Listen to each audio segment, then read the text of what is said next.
I'm Teisha Bader with Shalom TV's News Update. Israel's Prime Minister Benjamin Netanyahu called for the issue of Jewish refugees from Arab lands to, quote, be put back on the map. Netanyahu was speaking at the International Conference on Justice for Jewish Refugees from Arab Countries held Sunday in Jerusalem. The conference was hosted by the World Jewish Congress and Israel's Foreign Ministry as part of an effort to raise awareness of the plight of Jews who were forced to flee Arab countries after 1948. Netanyahu called attention to the nearly 850,000 such refugees, saying they, and not just Palestinian refugees, should be part of the conversation when it comes to the peace process. He also criticized the Arab world for neglecting and using Arab refugees as a political tool. With vast lands and vast resources, the Arab world neglected the Palestinian refugees. They simply used them as a battering ram in their struggle against the Jewish state. But tiny Israel, on a speck of land with no natural resources, with no oil, yes, we did find gas now, very recently, but without any of these resources, without the land, we absorbed Jewish refugees into our society and we integrated them into Israeli life.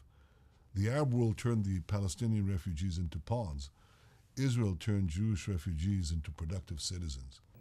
A declaration issued at the end of the conference called on UN Secretary General Ban Ki-moon to place the issue of Jewish refugees on the agenda of the UN, and also called on world governments and world Jewry to keep the Jewish refugee issue on the international agenda as an issue of human rights and justice.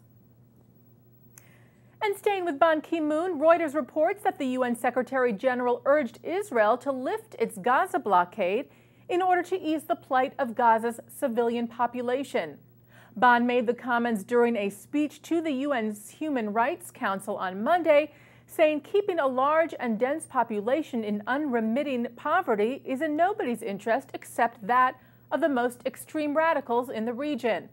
The Israeli government argues that the blockade is a vital security measure and part of an effort to prevent weapons from reaching the territory's Hamas Islamist rulers and other militant groups based there.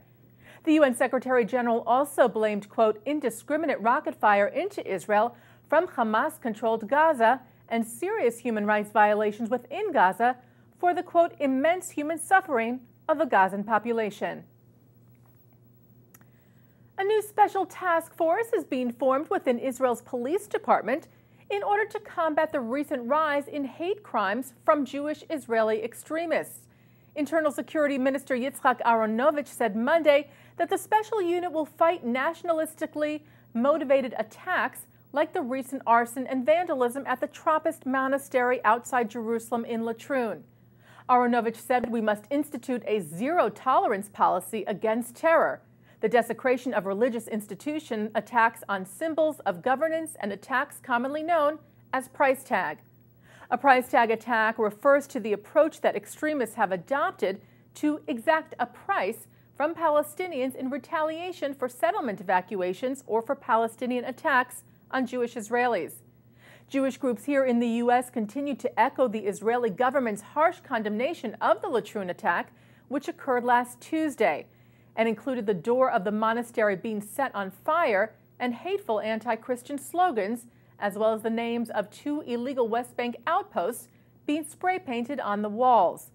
Rabbi David Saperstein, director of the Religious Action Center of Reform Judaism, released a statement Monday condemning the monastery attack, calling it, quote, a betrayal of our Jewish values and the lessons of our history.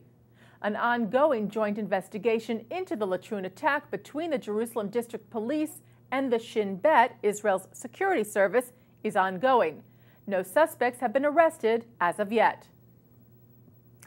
Following praise given by Israel's Prime Minister Benjamin Netanyahu to Canada for their severing of diplomatic ties with Iran, as you may have seen on IBA News, Jewish organizations here in the U.S. are echoing the sentiment.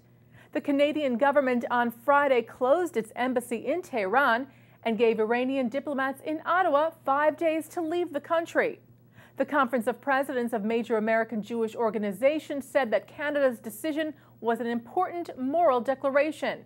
Chairman of the conference, Richard Stone, and Executive Vice Chairman Malcolm Hoenlein also praised Canada's rejection of the Iranian regime's support for global terrorism its gross violation of human rights, and its violations of the UN Security Council's resolutions related to its nuclear program.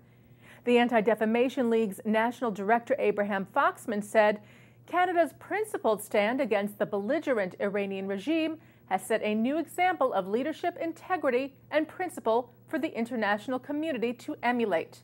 B'nai B'rith International cited Iran's existential threat to Israel and praised Foreign Minister John Baird's statement that Canada views the government of Iran as the most significant threat to global peace and security in the world today. And that's Shalom TV's news update. I'm Teisha Bader.